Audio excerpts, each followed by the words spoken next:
Welcome to Within You, a podcast for seers, seekers, and especially skeptics. Yo soy Viviana Carrasco, a modern mystic and spiritual teacher. It's my honor to be with you today, to encourage you and have an opportunity to guide you as you move through your spiritual journey and you take steps towards that calling of your soul.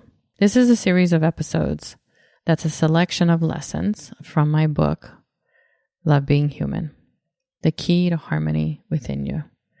I encourage you to experience the majority of all of these episodes, all of 21 and 22, as a training program for your soul.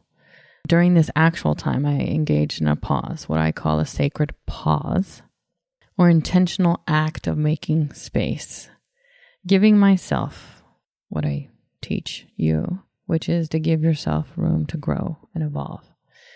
I had hit a bit of a burnout as I pushed through 2020. And I'm grateful. I'm so grateful that I recognized that this is what I needed and that I honored this transition.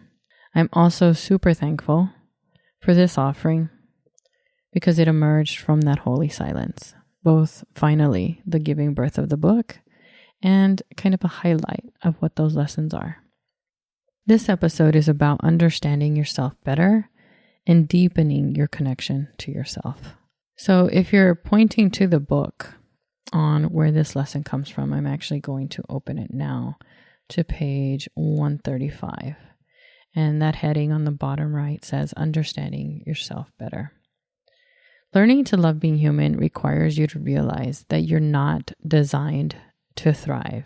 You're actually designed to survive. And that's kind of the nut of it. Like, your brain is built to attempt to keep you safe. And so in the book, I say that it's a problem-solving machine.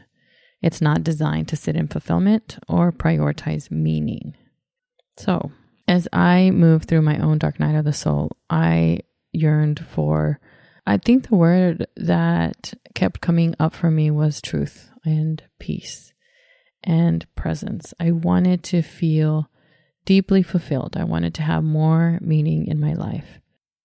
Because I had all the things on the outside that you're supposed to have, that's supposed to make you happy and settled and safe and secure and everything else that you thought was on the buffet of hitting the jackpot. And it just didn't. And so at that time, what I didn't understand was that I needed to travel through the quicksand of what I need first.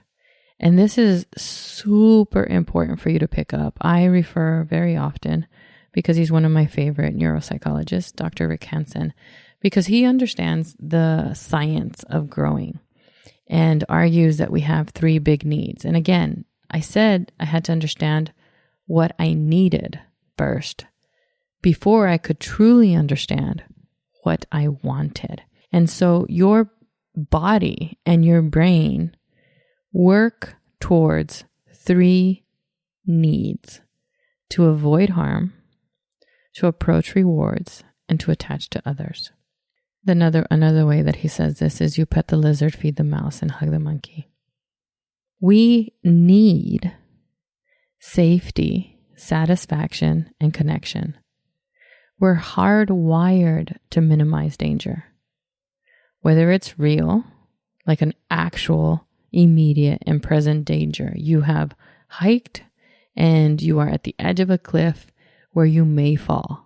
That is dangerous.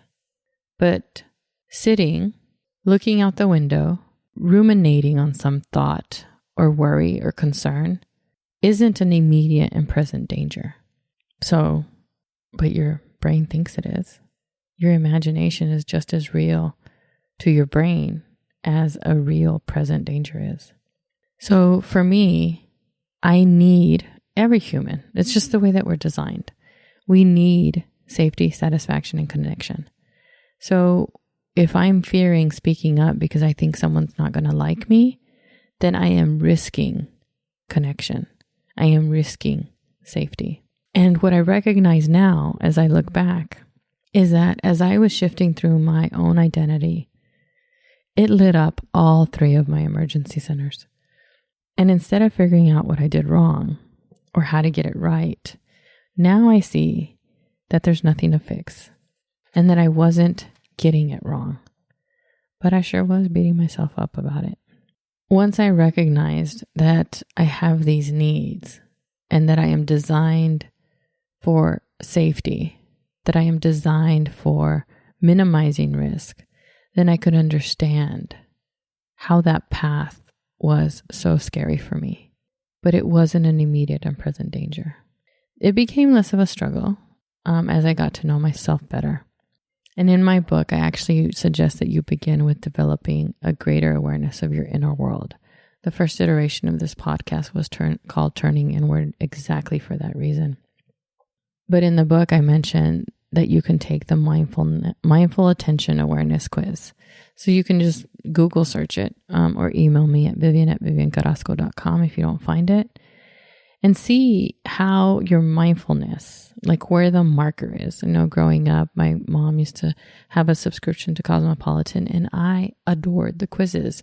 I've always had this sort of inkling towards getting to know myself better, even though I didn't know that's what I was doing.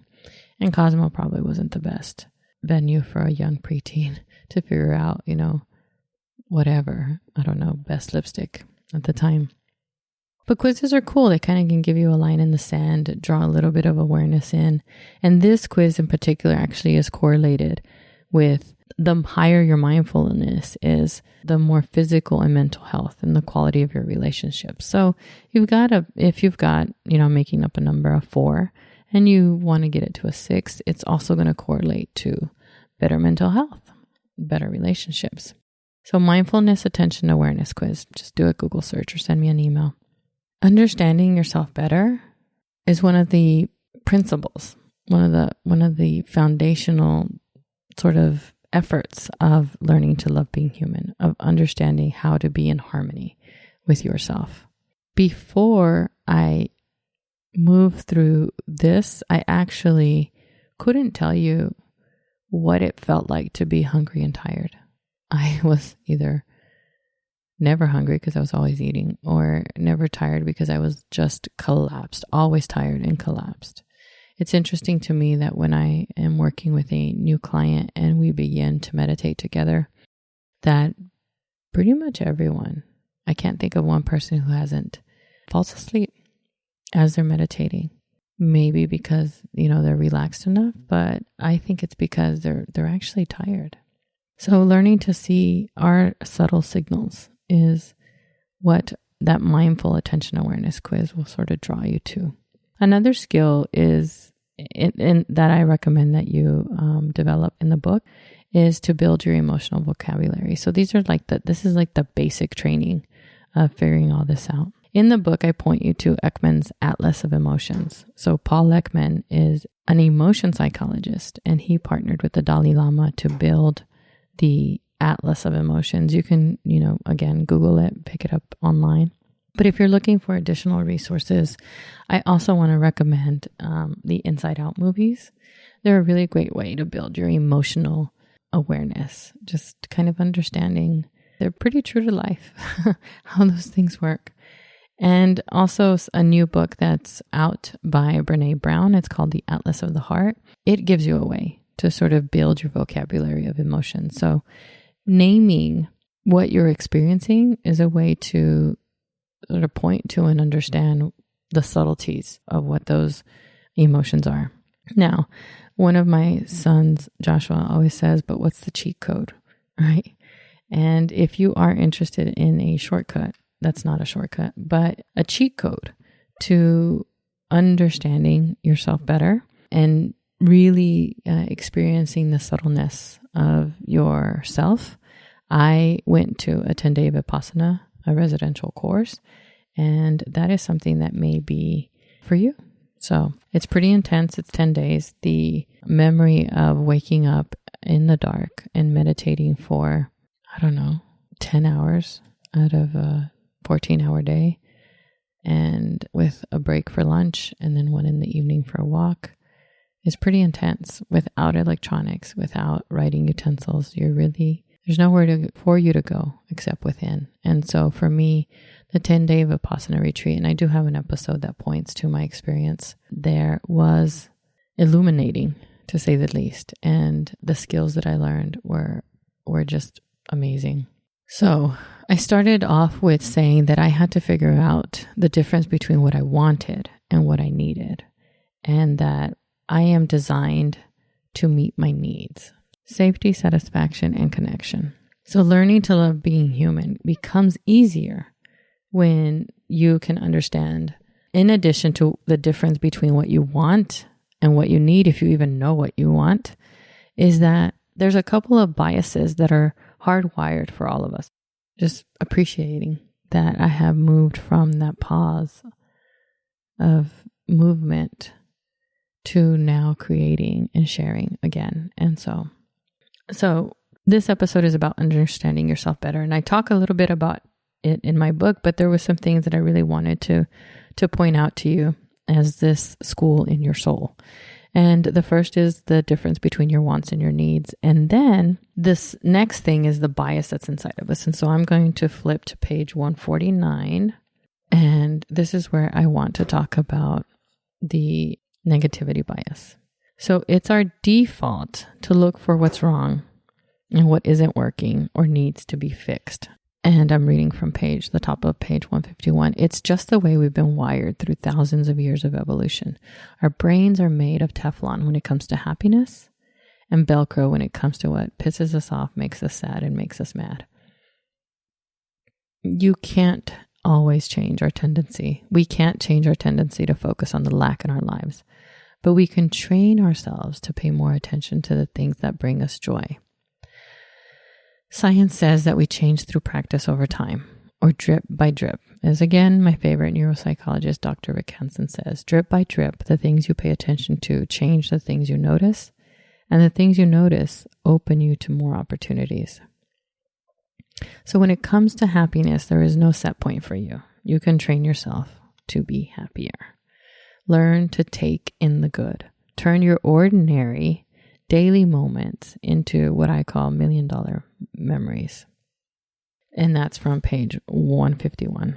Our brains are Teflon. Teflon just slides right through us. And Velcro when it comes to the negativity. We have a negativity bias. But again, you can learn to take in the good and turn your ordinary daily moments into $1 million memories. There is a mindfulness episode that goes way into detail into that. But in a nutshell, you level up your experience of your life by training yourself to think differently. And again, this goes back to my favorite word of all words, which is metanoia. A change of mind, a change of heart, or a way of seeing things. It's literally the process that breaks you through the cage of your genes and your environment. You can create conscious, creative, positive habits that actually make you feel more fully alive. Metanoia is your soul in transformation. So it is based on a Greek term called meta, which is beyond, and nous, which is mind spirit.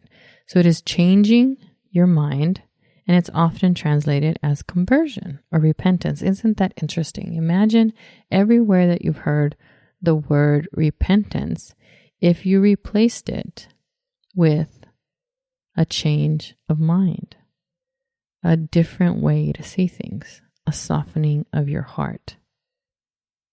I imagine if I were to do that, it would be substituting my experience of growing up as a young Catholic in West Texas as this repetitive sort of beating on my chest. Mi culpa, mi culpa, mi culpa. Like all of this is my fault. I'm so sorry. It's my fault. And if I turned that around and instead of saying, this my version of repent because I'm doing something wrong, into my version of conversion, my version of change, my version of seeing things differently. This is my own death and rebirth that I still move through. I literally just went through what I call a transformation like this. I'm so excited to tell you about it. But at 50, so 10 years after I started this podcast, I created a ceremony, a croning ritual to honor this new Doña Viviana that is coming to birth, that is being born. But anyway, more about that in a little bit. But as I was growing up, I had this like, being literally feeling like I was being watched by an old man in a cloud who was very judgmental of me for whatever reason. And so I was always trying to be this perfect person. And anytime I made any sort of mistake, it was so my fault and I'm so sorry. And that's not where I see repentance and conversion really leading me. Now what I understand as I've studied and gone back to the Desert Fathers and the doctors of the church, this idea of change by seeing things differently. I also can say that I now believe, like, this is my point of view, take it or leave it, right? That we make our own heaven and hell. So the good news for me is that love is the way, instead of that sort of judgmental, guilty way. It's love. So that's how I see things differently now. It's not this beating of this bad actor, right? It's this compassionate, loving rebirth. So for me, learning to love being human understands that we are, there is a way to be fully human, to integrate our divinity. And it is to die to the animal, die to those built-in, hardwired designs that we have of our need, and really understand what it is that we want. And through our training and through our experience, we give birth to a higher being, which is being fully alive, being fully human. So as I was moving through my own dark night of the soul, and I write about it in the book, understanding the negativity bias was so big for me, which is why I want to emphasize it here. And if I were to just give you a couple more jewels on top of the negativity bias to take with you, I would say that in addition to the negativity bias, we are also designed with a confirmation bias and an expectation bias. So our brain relies on the past to understand others and ourselves. And if we let it stop there, we're going to be stuck. We're doomed to live in the past. One of the things that I experience, like everybody's human. My husband and I have been married 35 years.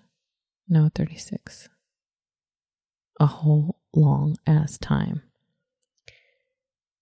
Both him and I are not the same person we were yesterday. And today, we're a different person than we will be tomorrow.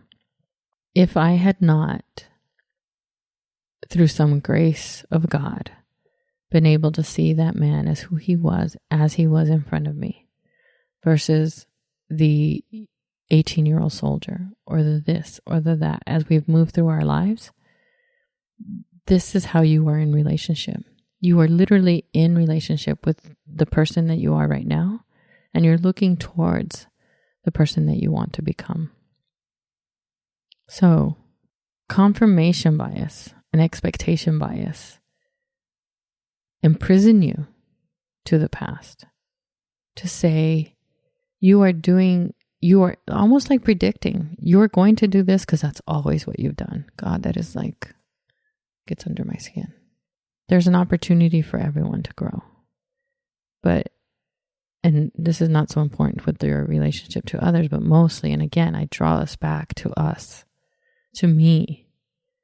I need to recognize where I am and stay curious and allow discovery of myself. And if you are more interested in what that moment-to-moment awareness is like, then jump over to the mindfulness episode for more. If you have an author, I'm sure you're a book nerd like I am. The Mindful Body by Ellen Langer is a new book that just came out, I think in 2023. Mind-blowing research around the power of being mindful. Now, mindfulness is not the same as meditation. Mindfulness is this concept of being in the moment, noticing, staying open, like erasing the expectations like that you don't even know are there, and the walls, and leaving room for something else to be. And the second bias that I wanted to bring up, just to give you a nice round number of 3, is confirmation bias. And the easiest example that I use for confirmation bias is if you've bought a new car or you're considering buying a new car. And let's just say that I'm going to put Jeep in your mind because I have a Jeep. I might, as I'm considering a Jeep, not have seen Jeeps around as I'm driving. But as soon as I start thinking of a Jeep, then there it is. Cool. Now, confirmation bias can work in either way. Like if you have an expectation that someone is going to do right, then you're going to look for right. So you can flip that negativity bias on its head. But actively thinking about something helps you to notice it everywhere. So understanding yourself better requires you to have this meta awareness of what it is that you're noticing, what it is that you're looking for. Because trust me, you're going to find it. So that expectation bias is that your expectations of an outcome is going to influence your perception, either in us or in others.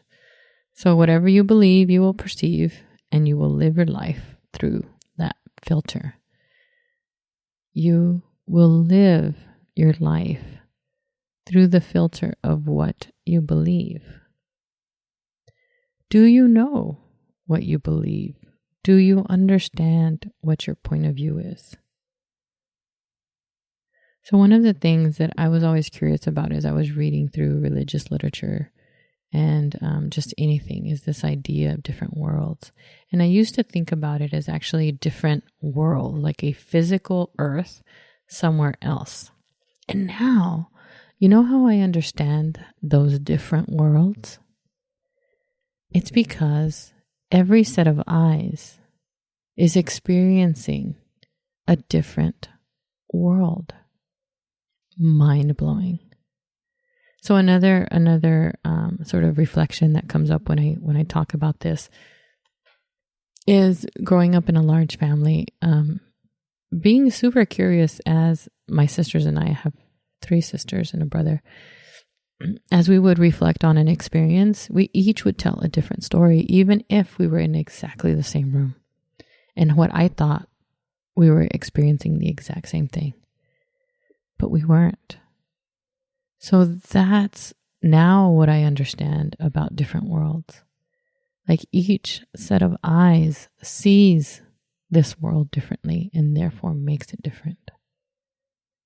And being able to be a witness to their world and to witness our own world and to make neither of them wrong or right is such, I don't know, like a goal, right?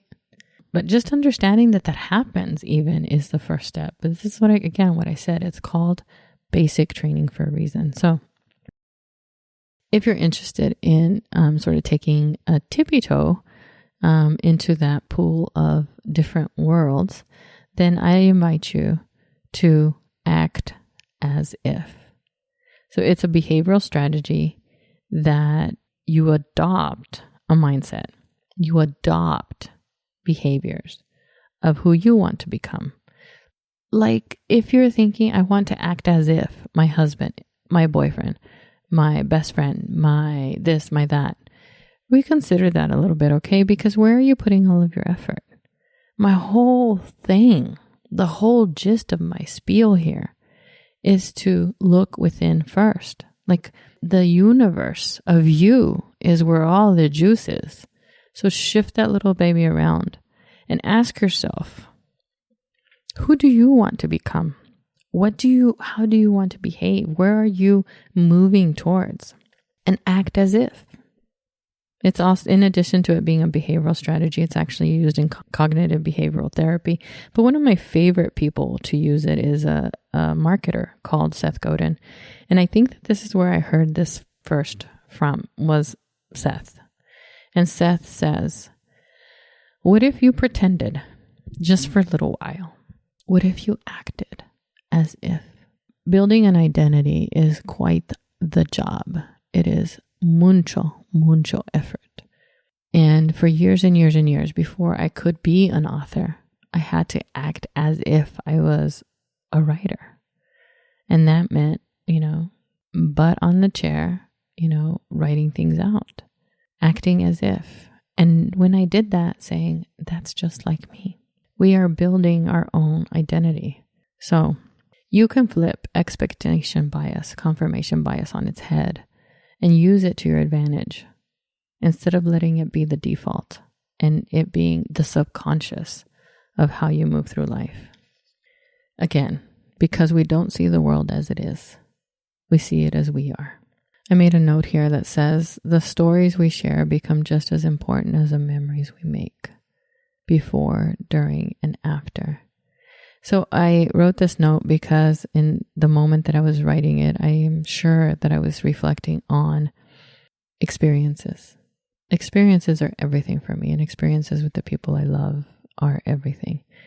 And they all have 3 parts, the before, the during, and the after. And if, for instance, like we're planning a family vacation, there's the conversation before, the preparation, and then the during, and then the stories that we tell each other after of the memories and the highlights. And this happens with sort of everything that meaningful. It could be a day, what you want to do today, and then what you did today, and then reflecting. I mean, it doesn't have to be this huge thing, but it's just understanding that you are the one that pixelates this picture. You're the one that has the experience and then tells the experience and reflects on it. So enrich your life. Enrich it by understanding what it is that you are seeing through. What are the filters that you are putting on the world? You are such a mystery of pure potential. And this whole episode here is an invitation for you to participate in your own narrative, like for you to narrate the story of your life and how you lived.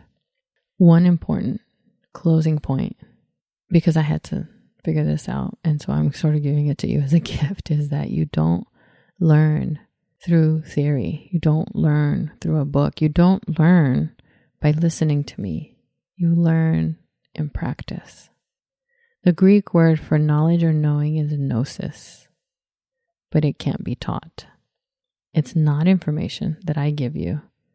It's what you know from a direct experience. This is why I literally preach to incorporate a daily, creative, spiritual, holy practice to cultivate this into your life. Have direct experiences with your own joy. If you don't, it's just a primer. It's like preparing for swimming lessons but never getting in the water. It's like wanting to learn how to ride a bike but never actually getting on the bike to experience the way that it feels to be in balance. So I'm not claiming to be your teacher or the teacher or even that I can teach this, because it must be experienced. So what I'm doing is inviting you to have that experience. I have defaulted to my head, to the intellect, to thinking that knowing meant that I could do better. And one of my sisters was very clear with me, like, if you're reading all those books, how come you're not doing it? It was like mind-blowing. I'm just inviting you not to default to your intellect, because there is nothing that can be taught outside of experience. It's just how we're designed. So in my dark night of the soul, my near-death experience, I turned in the labyrinth of my life. And what I'm sharing now is that the conditioning and my choice was to walk through this doorway of myself as the most wonderful adventure and mystery to unfold. Recognize the biases that you're designed with and pay mindful attention moment to moment of who you are and who you want to become. Allow the mystery of who you are to unfold. You learn in practice, not in theory. And in closing, if you feel stuck in between, confused, if you're unsure of what to do next, or you're just impatient with your progress that you're making on your own, I can help you. I can help you look within and learn to rely on your own intuition so that you don't feel lost or left in the dark alone. If you're ready to feel deeply connected and confident in your own wisdom, in your own intuition, and you want to work with me, give me a call at 760-576-5683. You would also feel free to browse through my website at viviancarrasco.com. In the top right-hand corner, there's a tab that's called Mentoring, and you can actually browse through all the different ways that we can work together. Thank you.